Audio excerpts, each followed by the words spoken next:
We want to extend a very warm welcome to Kieron Dyer because, Kieron, it's great to see. I know it's been a very difficult few months for you. Can you explain exactly what you've been going through? Yeah, I had a liver transplant. 3 months ago, my liver basically packed in. I was in a real bad way. I was in hospital for a long period of time.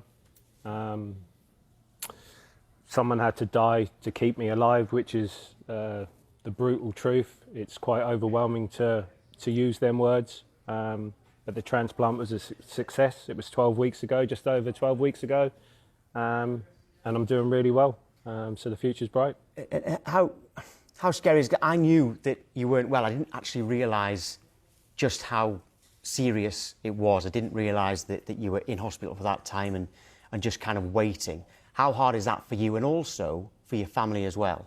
Yeah, mentally it was so demanding. The amount of false alarms you have where you think you've got a liver and then the liver's either too big or it's too fatty or it's been damaged. So then you have to go through the whole process again. Mentally, it's really challenging, and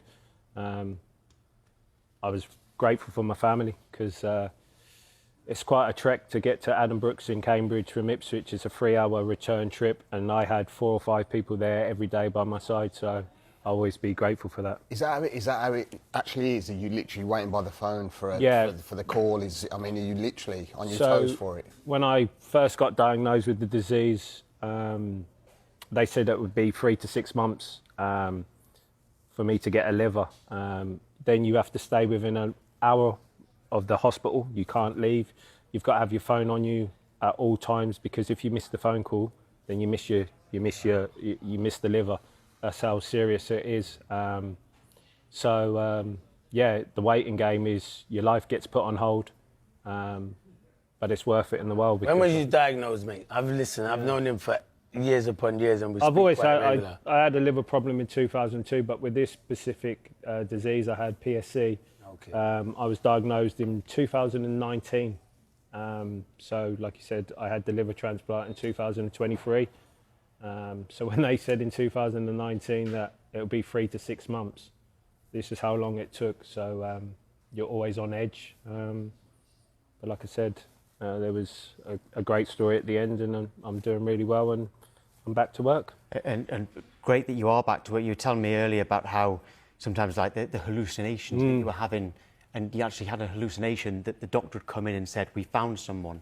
Yeah. I mean, So basically, because your liver is so damaged, all the toxins that your liver produces, it goes to your brain, and you start to have hallucinations. So every morning when the doctors come and do the rounds, the doctor came up to me and said that we found you a donor. We're going to get you prepped for theatre.